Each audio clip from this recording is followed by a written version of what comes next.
Biar malam hari ini kami sungguh boleh menangkap hati-Mu Tuhan, sehingga hidup kami sungguh-sungguh akan dipulihkan. Kami sungguh-sungguh menjadi umat yang menggenapi apa yang menjadi kehendak Tuhan dalam kehidupan kami. Berbicara buat kami semua, kami siap untuk menerima segala kemuliaan dan pujian hanya buat nama Tuhan Yesus sampai selama-lamanya. Haleluya. Amin. Puji Tuhan semuanya, saudara-saudara yang dikasih oleh Tuhan. Apa kabar ya? Selamat tahun baru. Nah, masih tahun baru ya. Selamat tahun baru semuanya. Saudara, memang banyak yang penasaran dan mereka selalu kepengen tahu apa sih yang sebetulnya kita harus siapin untuk tahun ini. Saya pribadi, saya percaya banget bahwa tahun ini adalah tahun yang buat saya menangkap dengan iman tahun yang istimewa. Satu kali ada seorang perwira di dalam kitab Dua Raja-Raja, pada waktu Elisa menyampaikan pesan Tuhan bahwa mengenai kondisi ekonomi, Elisa itu berkata begini, besok harga tepung akan murah sekali, istilahnya gitu. Lalu perwira ini berkata begini, seandainya sekalipun Tuhan itu bisa membuka tingkap langit, masa katanya gitu. Hal itu bisa terjadi, masakan hal itu akan terjadi. Nah, saudara, lalu Elisa berkata, ya jadilah seperti yang kamu yakinin, karena kamu tidak punya iman, ya betul-betul besoknya ketika betul-betul harga tepung itu menjadi murah, perwira ini tidak mengalaminya, tidak menikmatinya, diinjak-injak di pintu gerbang dan mati. Saya berharap bahwa apapun yang dipesankan oleh hamba-hamba Tuhan untuk tahun 2022, mari kita tuh bersikap kalau itu positif kita aminkan. Amin ya saudara-saudara. Kalau positif betul kan diaminkan. Kalau negatif bagaimana Bu Ruth? Kalau negatif kita jadikan sebuah peringatan untuk berjaga-jaga, dengan kata lain ibarat orang itu sedia payung sebelum hujan. Nah, kalau tidak jadi hujan, masa saudara akan komplain, udah kadung berat-berat bawa payung, menjengkelkan sekali. Kalau tahu-tahu tidak ada hujan kan mending aku tidak bawa payung. Saya pikir adalah konyol ya kalau kita itu komplain seperti itu. Dan saya percaya kalau kita cuma bawa payung aja, terus tidak jadi hujan ya puji Tuhan. Kan begitu toh Bapak Ibu ya.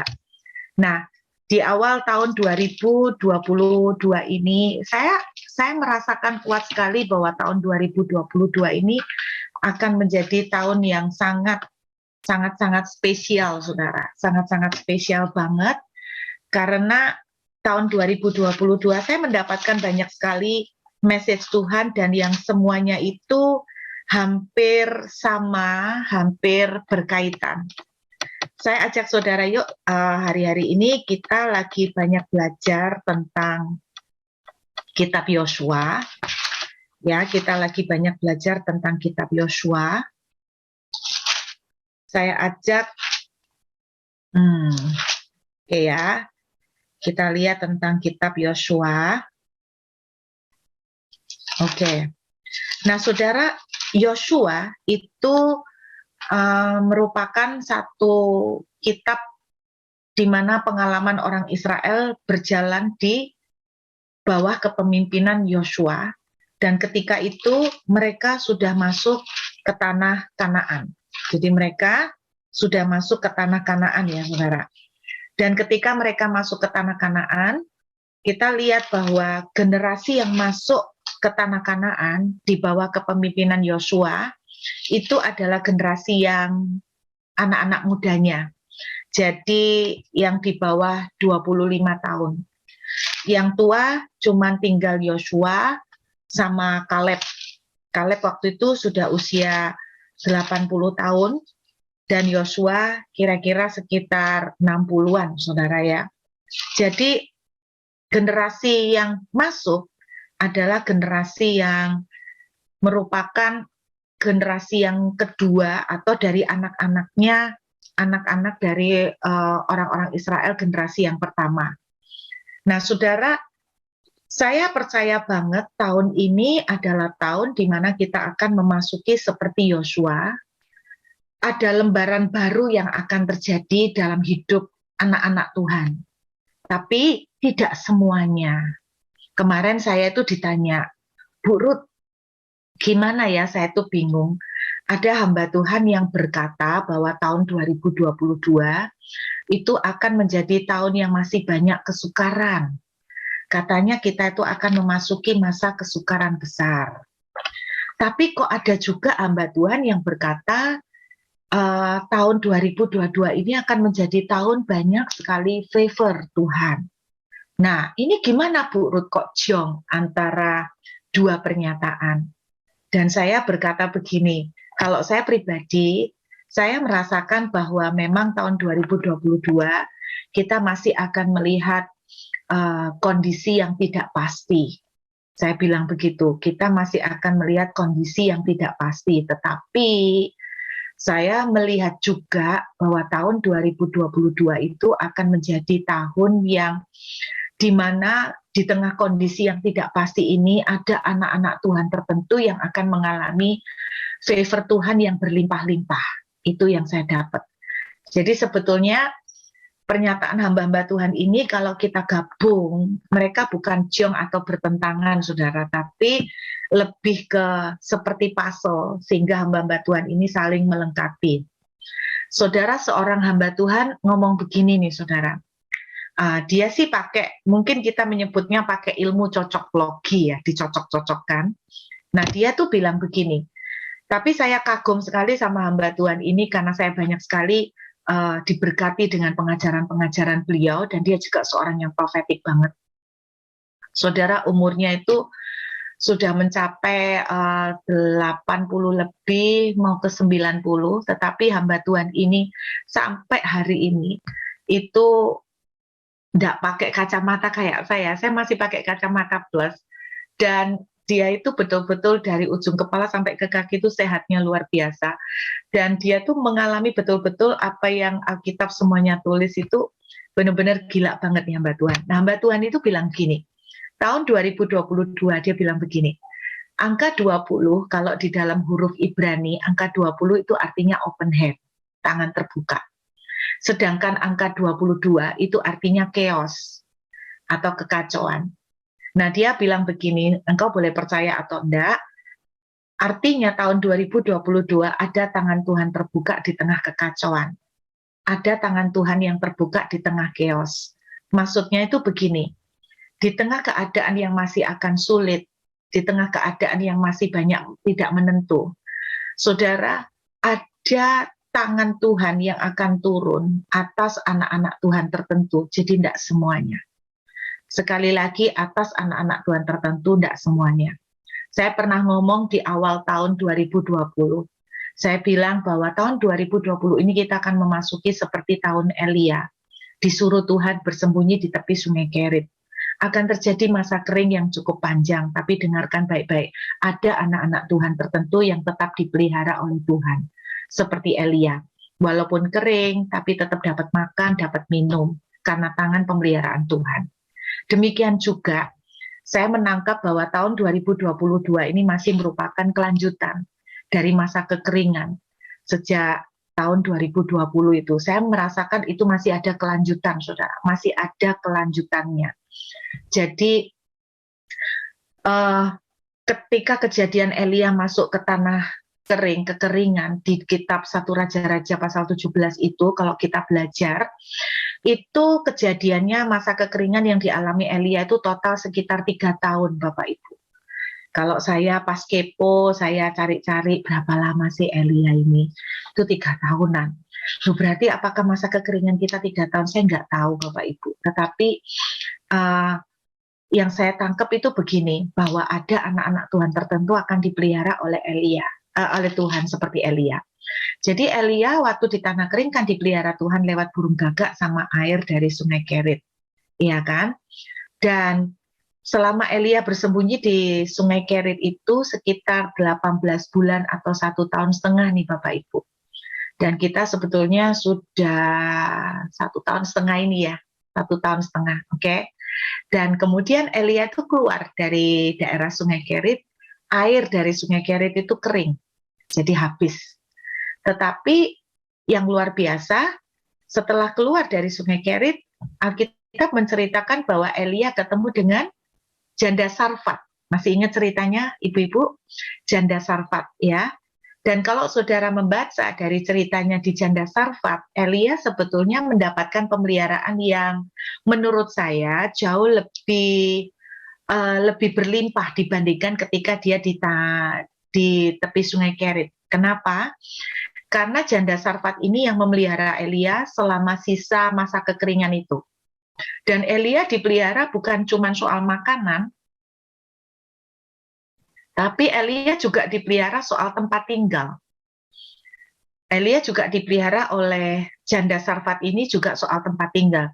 Jadi kalau saya tangkap, ketika Elia keluar dari Sungai Kerit, Elia itu justru mengalami pemeliharaan yang double, yang jauh lebih baik dan lebih banyak dibandingkan waktu di tepi Sungai Kerit.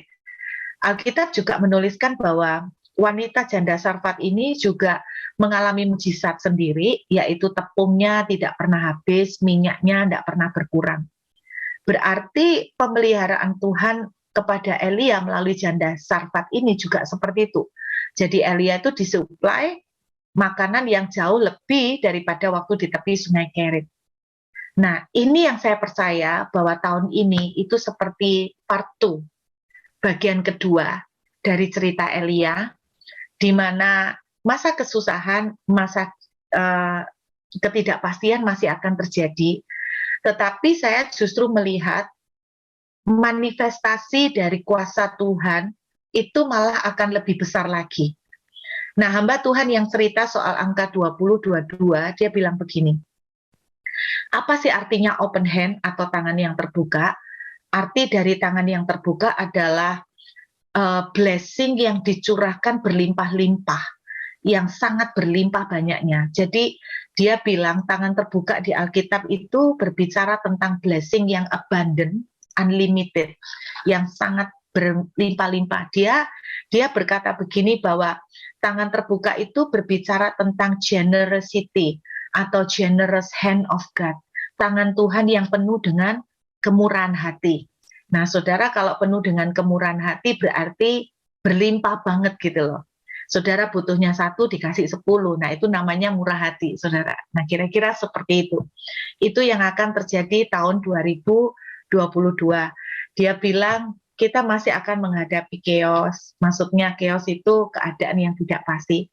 Tetapi justru di tengah-tengah itu anak-anak Tuhan tertentu itu mereka akan mengalami satu pemeliharaan Tuhan yang double porsi. Kira-kira seperti itu. Nah, saudara, saya percaya Tuhan katakan bahwa tahun ini akan menjadi tahun seperti Yosua. Kita akan memulai masuki lembaran baru, chapter baru, di mana kita akan menjadi banyak orang-orang yang mengalami kemenangan. Saya ajak kita lihat sebentar mundur ya, Bapak Ibu, ke kitab Bilangan, saudara. Kita lihat kitab Bilangan. Oke. Kita lihat Bilangan pasal yang ke-14. Oke ya. Bilangan, kita lihat, Bilangan pasal 13. Bilangan pasal 13. Tentang ke-12 pengintai. Oke ya. Nah, dituliskan di sini, kita lihat ayat yang ke-27. 27-28. Mereka menceritakan kepadanya, kami sudah masuk ke negeri kemana kau suruh kami, dan memang negeri itu berlimpah susu dan madunya, dan inilah hasilnya. Hanya bangsa yang diam di negeri itu kuat-kuat dan kotanya berkubu dan sangat besar, juga keturunan enak telah kami lihat di sana. Saya singkat, saudara, tidak perlu saya ceritakan. Dalam Bilangan 13 itu, posisi orang Israel itu ada di Kadesh Barnea. Nama daerahnya itu Kadesh Barnea.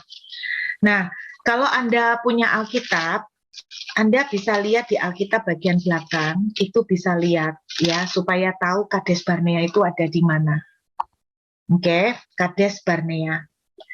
Nah, saudara, kalau Anda lihat Kades Barnea di Alkitab, itu Anda bisa lihat di Alkitab, saudara, di peta bagian belakang itu ada peta mengenai Mesir dan Sinai.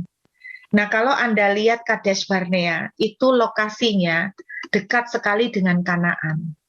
Dan ternyata untuk ke Kanaan dari Kades Barnea itu cuma 11 hari.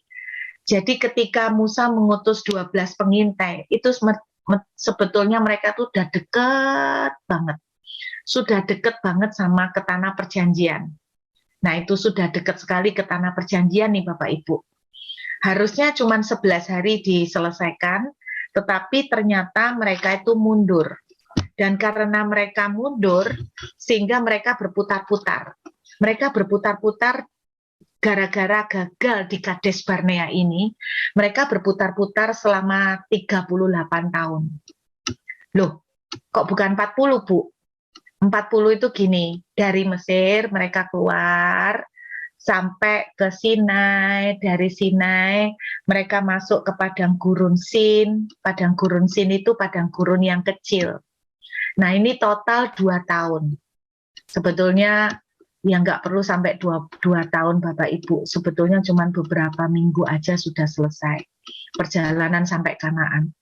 Nah, setelah dari Mesir sampai ke padang gurun Sin, mereka masuk ke padang gurun besar. Nah, padang gurun besar ini di dalamnya ada padang gurun Paran, ada padang gurun Zin pakai Z. Kalau yang tadi Sin pakai S. Nah, padang gurun besar ini pintu gerbangnya, kalau Anda boleh bilang, padang gurun besar ini istilahnya daerah gerbangnya itu salah satunya adalah Kades Barnea.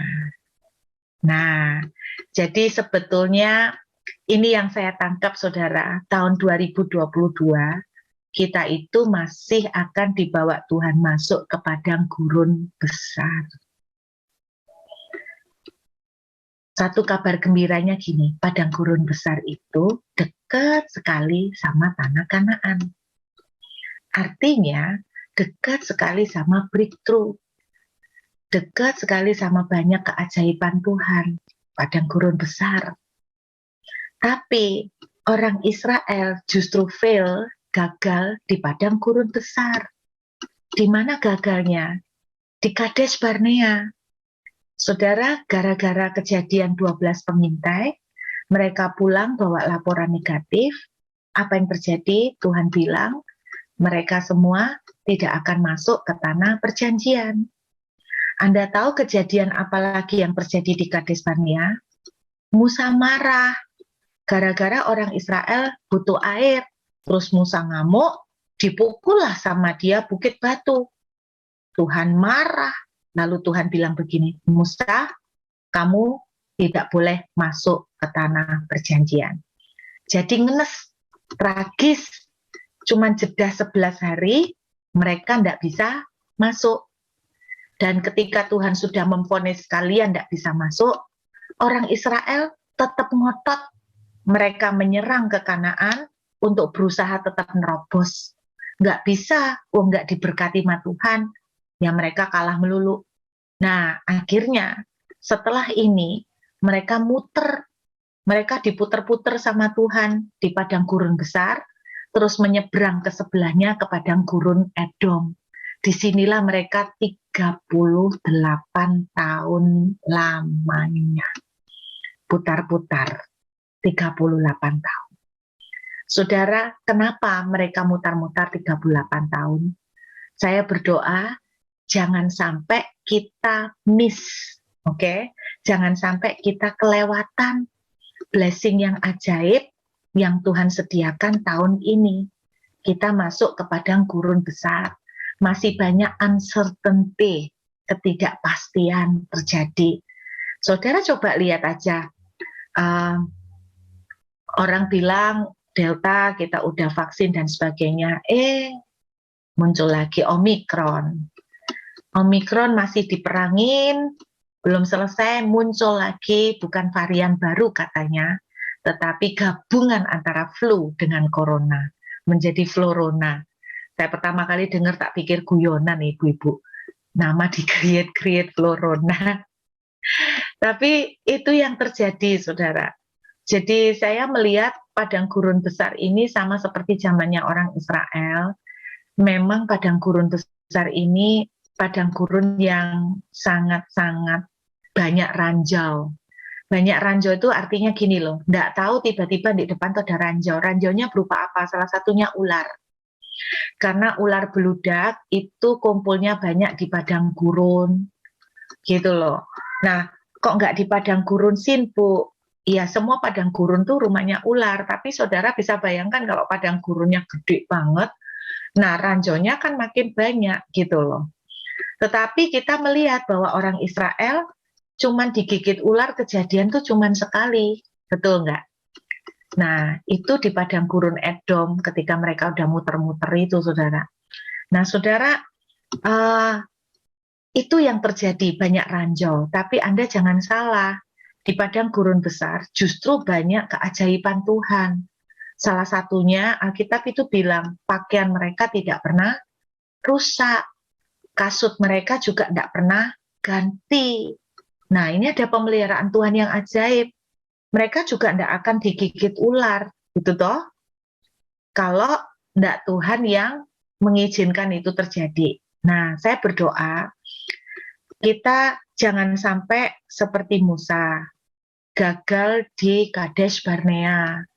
Jangan sampai kita seperti 10 pengintai, gagal di Kadesh Barnea. Jangan sampai kita kehilangan kesempatan kita melihat hal yang besar. Amin, saudara. Satu lagi, nah begitu banyak sih, saya kan jarang ketemu saudara. Banyak banget sebetulnya yang Tuhan kasih. Saya mau ajak lihat nih ya. Beberapa waktu yang lalu, tiba-tiba saya tuh tergerak banget. Nah, saya ini membagikan kepada saudara malam ini tuh kumpulan dari berapa bulan itu ya Bapak Ibu. Saya kompres dalam sekian menit malam ini. Saya berdoa supaya saudara dapat semua ringkasannya. Apa yang menjadi message Tuhan untuk tahun ini. Saudara, tiba-tiba Tuhan itu mengajak saya untuk membaca kembali kisah di seputar kelahiran Tuhan Yesus. Nah, saya tuh bingung. Terus Tuhan itu naruh di hati saya bahwa kamu perhatikan baik-baik bahwa ini ada hubungan dan kaitan yang erat sekali dengan pesanku tahun ini. Di Injil Matius pasal 2, saudara, ada 3 daerah yang terkait kuat sekali dengan Tuhan Yesus. 3 daerah. Matius pasal 2 ayat 1, daerah yang pertama adalah Bethlehem. Matius 2 ayat 15, daerah yang kedua adalah Mesir. Ini semua merupakan daerah penting yang berkaitan dengan kelahiran Yesus. Lalu Matius pasal 2 ayat yang ke-23, daerah yang ketiga namanya Nazaret. Nazaret. Nah, Tuhan itu ngomong begini, sekaligus pesan profetik Tuhan pada waktu itu. Kamu perhatikan 3 tempat yang terkait dengan kelahiran Yesus. Yang pertama adalah Bethlehem di ayat 1. Matius 2 ayat 1 cerita orang Majus itu cari Yesus itu ke Yerusalem, bukan ke Bethlehem. Kita tahu orang Majus itu orang yang sangat pintar. Mereka ahli astronomi, mereka kaya, mereka pintar pokoknya, cendekiawan. Tetapi ternyata mereka dikasih pewahyuan nih ceritanya dari Tuhan bahwa akan lahir juru selamat dunia. Ternyata mereka waktu dapat pewahyuan, mereka tuh sempat salah mengartikan. Salah mengartikan gimana? Mereka mencarinya ke Yerusalem. Kenapa mereka mencari ke Yerusalem? Sederhana. Karena tempat yang pantas untuk menjadi tempat kelahiran juru selamat itu adalah Yerusalem. Karena Yerusalem itu kota Tuhan, pusat ibadah. Sedangkan Bethlehem, kota yang tidak masuk peta. yang nggak masuk hitungan, kota kecil nggak ada yang menarik. Itu Bethlehem. Perhatikan, 3 daerah yang berkaitan kuat dengan Yesus adalah daerah-daerah yang sebetulnya dalam tanda kutip punya bad image, bukan tempat yang favorit, bukan tempat yang ideal. Bethlehem yang pertama. Yang kedua adalah Mesir. Saudara kalau ingat tentang Mesir, Alkitab selalu bercerita tentang Mesir itu yang jelek. Konotasinya perbudakan, konotasinya penyembahan berhala, konotasinya perzinahan, pokoknya yang jelek-jelek lah. Makanya Alkitab bilang celah Mesir, aib Mesir, kan jelek ya. Ya, tempat yang ketiga adalah Nazaret. Nazaret itu juga prestasinya jelek. Satu kali Nathanael berkata begini, adakah sesuatu yang baik akan keluar dari Nazaret? Jadi 3 daerah ini punya satu kesamaan, sama-sama negatif. Sama-sama daerah yang negatif. Kenapa Nazaret dibilang adakah sesuatu yang baik akan datang dari Nazaret? Karena Nazaret itu terkenal sebagai kota yang, kalau Surabaya itu mirip-mirip Doli gitulah, Bapak Ibu. Kalau Jakarta saya nggak tahu ya. Mirip Doli gitu loh ya, istilahnya gini, kalau orang tentara Romawi mau berlibur, mereka liburannya ke Nazaret cari perempuan. Makanya Bapak Ibu bisa bayangkan umur 15 tahun Maria hamil, terus dia bilang aku hamil oleh Roh Kudus, siapa yang percaya? Mereka kan pikir dia nakal sama tentara Romawi. Itu yang terjadi. Singkat cerita, 3 kota ini merupakan daerah yang negatif. Tetapi yang luar biasanya gini, perhatikan, Yesus lahir di Bethlehem. Terus di dalam Matius 2 ayat 15 tadi disebutkan, dari Mesir kupanggil anakku. Lalu Matius 2 ayat 23 dikatakan tentang Nazaret. Yesus dibesarkan di Nazaret. Yesus lahir di Nazaret, Yesus lahir di Bethlehem. Yesus menghabiskan masa kanak-kanaknya di Mesir beberapa tahun. Dan Yesus bertumbuh sampai dipanggil pelayanan di Nazaret. Saudara, 3 daerah yang negatif image. Tetapi Tuhan bilang begini, kamu perhatikan. Dan 3-tiganya, Yesus ada di daerah ini bukan karena maunya. Pasangan kudus Maria dan Yosef ada di Bethlehem bukan karena mereka yang mau. Mereka terpaksa ke sana karena ada sensus. Kenapa mereka harus sensus? Karena pemerintah yang bikin peraturan dadak untuk bikin sensus. Kenapa pemerintah bikin sensus? Karena pemerintah mau naikin pajak, sebetulnya begitu. Jadi sebetulnya Yosef dan Maria itu pergi ke Bethlehem bukan karena mau mereka. Kenapa keluarga kudus ada di Mesir? Karena Mesir mereka lari dari pengejaran Herodes. Mereka hidup beberapa tahun di Mesir. Saudara, boleh dibilang 2 tahun kemarin, 2020 dan 2021, saudara tahu, kita itu bukan tahun idealnya kita. 2020 dan 2021 bukan tahun yang kita inginkan. Kita terpaksa, kita dilemparkan di dalam sebuah keadaan yang kita tidak suka. Berapa banyak yang hancur pekerjaannya dan keuangannya, berapa banyak yang mengalami tekanan di tahun-tahun itu, kematian yang terjadi 2020-2021. Bethlehem maupun Mesir maupun Nazaret adalah gambaran tempat yang gelap, tempat yang tidak menyenangkan.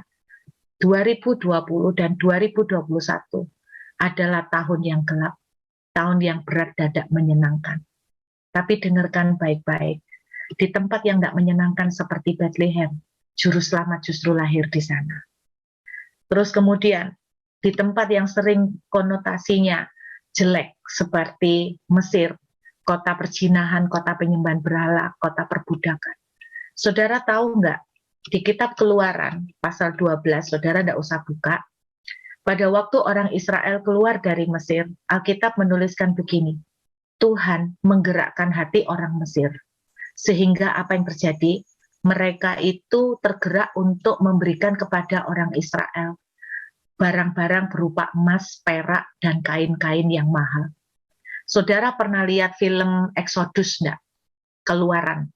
orang Israel keluar dari Mesir. Pernah kan dibikin film. Ada versi yang lama sekali. Nah, versi yang lama ini tidak alkitabiah. Kenapa? Karena di versi yang lama saya pernah lihat, digambarkan di syuting, orang-orang Israel yang keluar dari Mesir itu ada yang engkong-engkong, bungkuk, tongkatan, terus basdani compang-camping, terus kayak gembel. Itu tidak alkitabiah. Orang Israel waktu keluar dari Mesir itu kaya, Bapak Ibu, kaya pol, bawa emas, bawa perak, bawa kain-kain bagus. Saudara, apa yang Tuhan katakan? Dengarkan. 2020 adalah dan 2021 adalah tahun gelap. Tetapi seperti Mesir, daerah yang gelap. 2022 kita akan keluar meninggalkan tahun 2020-2021. Kita akan seperti orang Israel. Kita mengantongin banyak keajaiban, banyak kelimpahan, banyak berkat. Dan saudara tahu, Nazaret, kota yang dianggap kota rada nakal gitu ya. Tetapi Alkitab menuliskan Yesus bertumbuh di Nazaret. Yesus grow up di Nazaret. Dan Alkitab menuliskan dia bertumbuh makin lama, makin disukai Tuhan, dan makin disukai oleh manusia. Dengarkan, tahun 2022, ini artinya open hand Bapak Ibu. Saya percaya semuanya nyambung. Tahun 2022 adalah seperti Nazaret, disukai Tuhan dan disukai manusia. Double favor. Saudara, inilah tahun di mana kita akan melihat double favor terjadi. Double favor terjadi. Jadi 2020-2021 memang tahun susah. That's it. Tapi kita keluar, masuk tahun ini, kita akan melihat manifestasi favor kemurahan Tuhan yang berlimpah-limpah. Kata double itu jangan diartikan cuma 2 tok, bukan. Tapi artinya berlipat ganda. Itu yang terjadi. Jadi tahun 2022 justru kita akan mengalami seperti zaman Yosua, mereka menduduki tanah-tanah baru, mereka mengalami banyak kemenangan, mereka banyak menjara, mereka banyak menikmati banyak hal. Amin, saudara. Karena itu ada beberapa hal yang saya cuma mau sampaikan sederhana malam ini. Saudara, satu sikap yang saya rindu kita masuk ke tahun ini, jangan punya sikap seperti perwira yang berkata, kalau Tuhan bisa membuka tingkap langit, masakan hal itu terjadi. Saya berdoa jangan mempunyai iman yang seperti itu. Mari masuki tahun ini dengan satu keyakinan. Kalau Tuhan, Engkau bicara melalui hamba-hamba Tuhan, tahun ini tahun double favor. Aku berkata, aku mau ngalaminya. Yes, aku dan seisi rumahku akan mengalami double favor. Aku akan mengalami seperti Yosua, banyak kemenangan akan aku jarah, banyak breakthrough yang akan aku raih di tahun ini. Mari jangan bersikap seperti 10 pengintai yang berkata begini, kami kecil seperti belalang, masa isa ta? Nggak mungkin, sulit, nggak isa. Lihatan kondisi seperti ini, nggak mungkin. Bapak Ibu, kita harus memasuki tahun ini dengan satu iman dulu. Satu iman apa? Satu iman yaitu, yes, amin, aku mau ngalamin. Jangan seperti perwira yang berkata, masa iya ya? Apa iya ya? Kalau Anda sudah bilang, apa iya ya? Maka jadilah seperti apa iya ya? Anda tidak akan pernah ngalamin.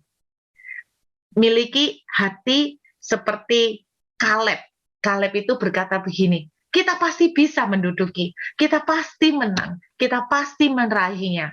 Saudara, mari hadapin dengan iman, dan kita berkata dengan optimis, tahun ini aku akan melihat banyak breakthrough. Tahun ini aku melihat anak-anakku akan mengalami breakthrough. Tahun ini keluarga aku akan mengalami breakthrough. Tahun ini aku akan melihat tanah perjanjian, penggenapan janji Tuhan. Tahun ini aku akan melihat kemenangan. Tahun ini aku akan melihat menduduki tanah-tanah baru, mendapatkan jarahan-jarahan yang luar biasa. Itu sikap pertama yang harus kita punya. Amin. Saya cuma bagi 2 aja, simple. Itu tadi pembukaannya panjang banget, Bu Ruth. Karena supaya Anda ngerti latar belakang dari message Tuhan tahun ini. Hal kedua simple sih Bapak Ibu, hal kedua simple. Yuk balik kita ke kitab Yosua ya. Hal kedua sederhana sekali. Saya tidak akan berpanjang-panjang. Saya tahu jamnya malam, tapi di sini saya itu kebalik jamnya Bapak Ibu.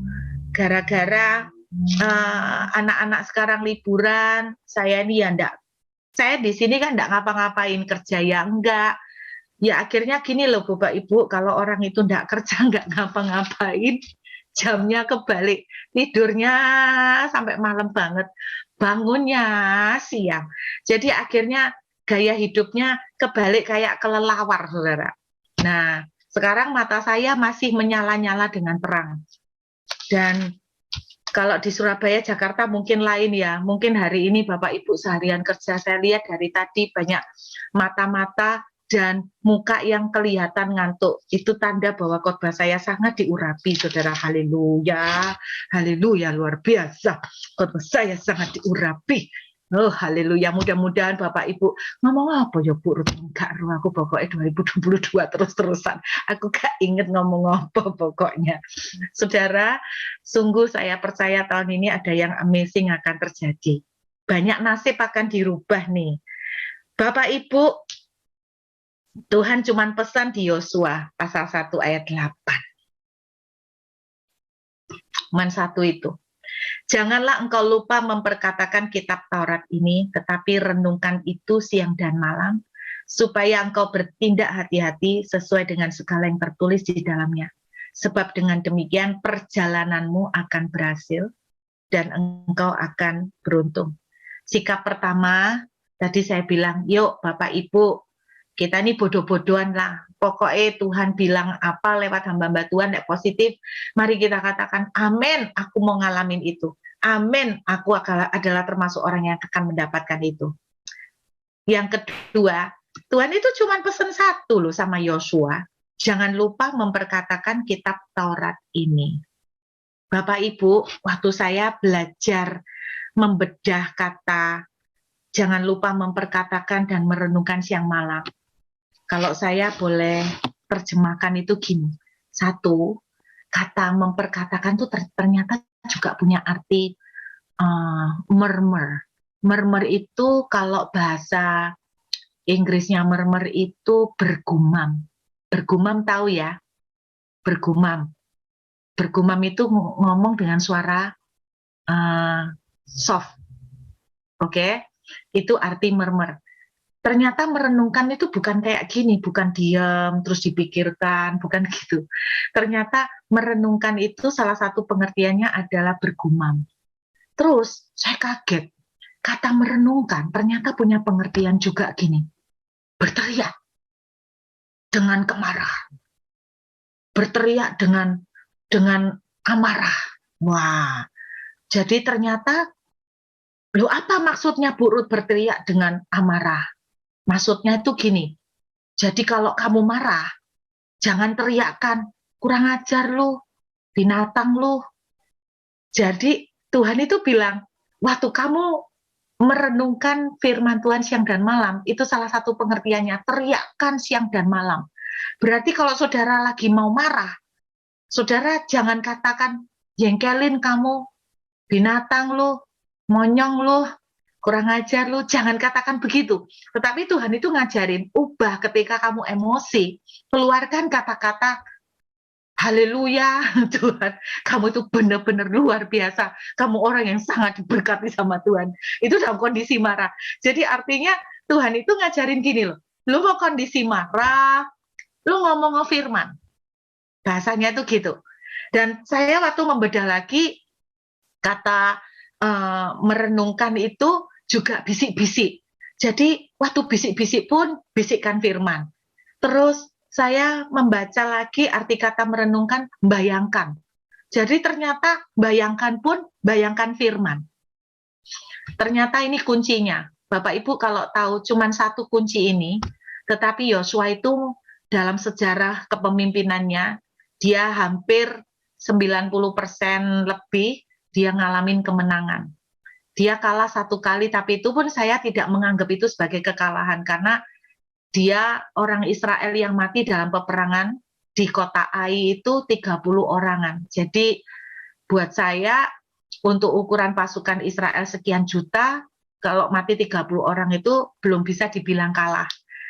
Kalau buat saya. Jadi prestasinya Yosua itu selalu berhasil dan menang. Kuncinya apa ternyata? Ternyata gini Bapak Ibu, ngomong firman. Lagi mau ngamuk, firman. Lagi mau ngomel, ngomel firman. Terus lagi mau emosi, emosi firman. Saudara ingat nggak Musa gagal di Kades Barnea masuk tanah Kanaan? Kenapa? Karena dia emosi. Dan ketika dia emosi, dia mengeluarkan kata-kata yang membuat Tuhan murka. Dan tahu kenapa 10 pengintai gagal masuk tanah perjanjian? Karena omongan mereka. Kita memang melihat negeri itu bagus, tapi kita kecil seperti belalang. Saudara, kelihatannya simple, tapi mari memasuki tahun ini, banyak-banyakin deh lidah kita itu ngucapin firman. Dalam kondisi happy, haleluya, Tuhan luar biasa. Dalam kondisi ngamuk, yang kita keluarkan juga yang firman. Bisa enggak Bapak Ibu? Jadi kalau kita marah nih sama orang, nah, saudara minimal jangan ngomong yang negatif, minimal ngomong yang firman kalau bisa. Saudara, saya masih ingat saya pernah ke Dufan, terus masuk ke rumah hantu.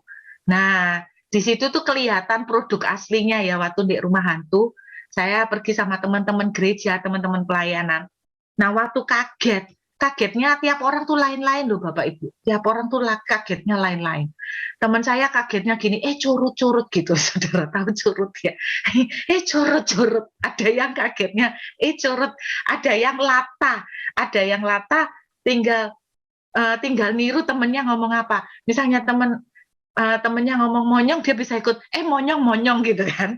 Jadi teman-teman itu bisa keluar kata-kata gitu. Loh, orang kalau kaget gitu kan asli toh, itu produk dalam negeri. Udah nggak bisa ditipu.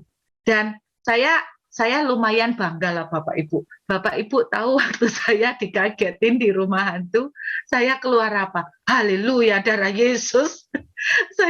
saya keluarnya darah Yesus. Wah, dalam hati saya berkata begini, wah gue rohani juga ya. Lumayan rohani. Sampai waktu naik itu loh saudara, Anda tahu ada film 4D ya, film 4D yang kursinya juga goyang itu loh Bapak Ibu. Itu kan teman-teman ada yang takut juga, ada yang biasa. Saya termasuk yang takut ya.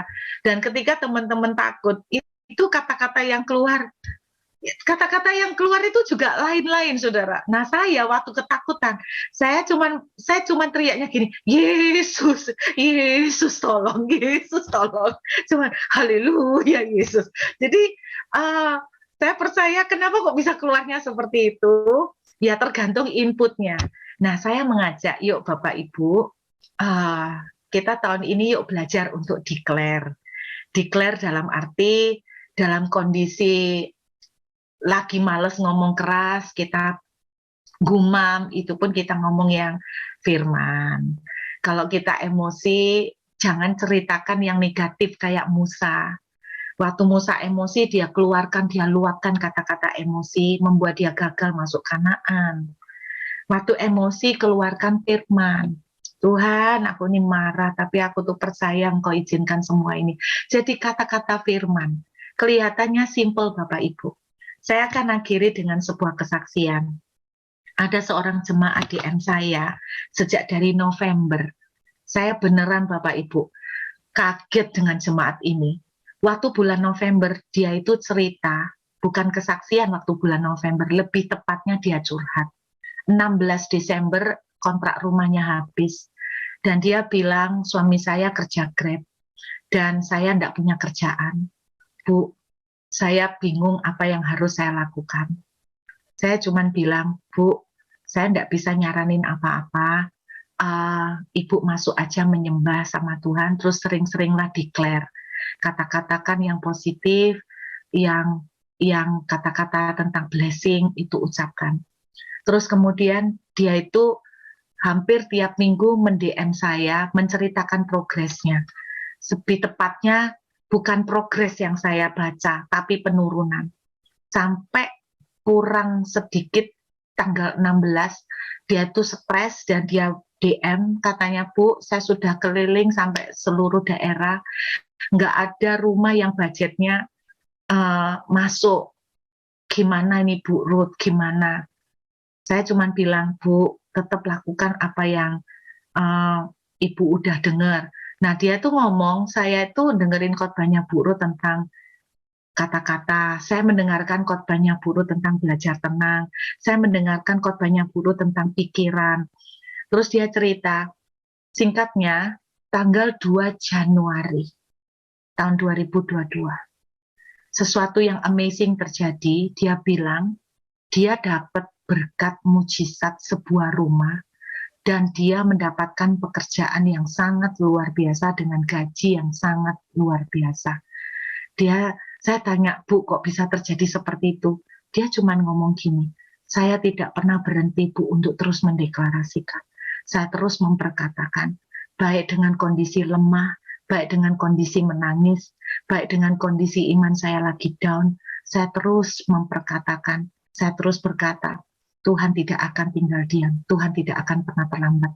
Terbuka jalan bagi saya, aku pasti punya rumah, aku pasti dapat pekerjaan, aku pasti akan ditolong.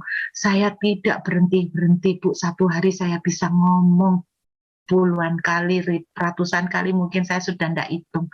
Saya cuma melakukan apa yang saya dengar dari khotbah. Saya telatenin, Bu Ruth, saya telatenin.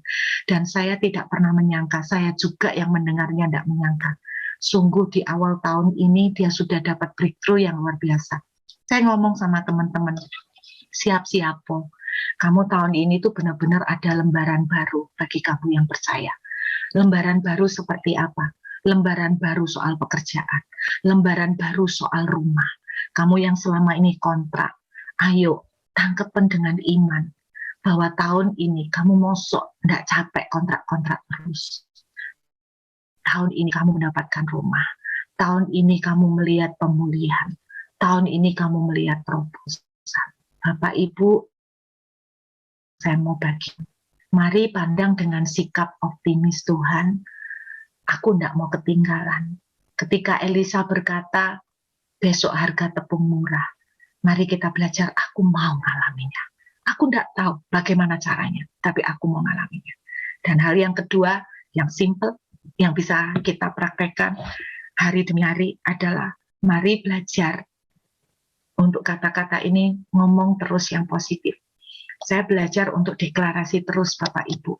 Ya kadang capek, tapi saya belajar deklarasi terus. Saya deklarasi tentang anak-anak, saya deklarasi tentang kesehatan, saya deklarasi tentang keuangan. 2 tips ini simple. Lakukan aja 2 tips. Dan saya berdoa kita goal melewati Kades Barnea, masuk ke tanah Kanaan. Kegagalan Musa, kegagalan orang-orang pengintai dan orang Israel, karena mereka gagal juga di mulut mereka. Gagal di mulut mereka. Gagal di iman mereka. Karena mereka melihat kita kecil, tidak mungkin bisa ngalahkan orang-orang Amalek. Kita tidak mungkin bisa ngalahkan mereka. Mereka tidak punya keyakinan. Bersama Tuhan, tidak ada yang mustahil. Amin, Bapak Ibu. Harapkan, expect. Kalau Bapak Ibu tidak mengharapkan mujizat, cuman ngeflow, ya sudahlah, kita lihat tahun ini apa yang terjadi, terjadilah, nasib. Apa yang datang ya udahlah dihadepin. Saudara jangan expect hal yang besar. Seperti yang saya bilang, expect hal yang besar seperti Kaleb. Kita pasti menang. Amin. Kita pasti dapat. Kita pasti menemukannya. Kita pasti mendapatkan kemenangan. Yuk kita sembahyang. Sungguh tahun ini mereka akan melihat kemenangan luar biasa. Mereka akan melihat kemenangan yang dahsyat boleh terjadi dalam kehidupan mereka. Engkau yang melihat mereka masing-masing, hamba-Mu tidak mengerti Tuhan. Tetapi Engkau yang melihat apa yang mereka perlukan, apa yang mereka butuhkan. Dan hamba-Mu berdoa, bawa mereka masing-masing. Sungguh tahun ini akan menjadi tahun titik balik, tahun keemasan, tahun di mana mereka tidak akan melewatkan apa yang menjadi kehendak Tuhan dalam kehidupan mereka. Tuhan, aku berdoa memberkati semua hamba-hambamu yang hadir di Zoom malam ini. Kalaupun hamba-Mu tidak bisa menyebut nama mereka satu persatu, tapi Engkau melihat hati dan kebutuhan serta pergumulan mereka. Dan hamba berdoa, Bapa, jamah mereka. Jamah. Biar tangan Tuhan yang terbuka, terulur atas hidup mereka saat ini. Menyentuh area kehidupan mereka, baik keuangan, kesehatan, rumah tangga, keluarga. Biarlah berkat-Mu turun atas mereka. Terima kasih Bapa, hamba mengucap syukur dan kembalikan segala kemuliaan hanya buat Yesus selama-lamanya, sampai selama-lamanya hanya Engkau yang dimuliakan. Dalam nama Yesus, haleluya, amin. Saya kembalikan.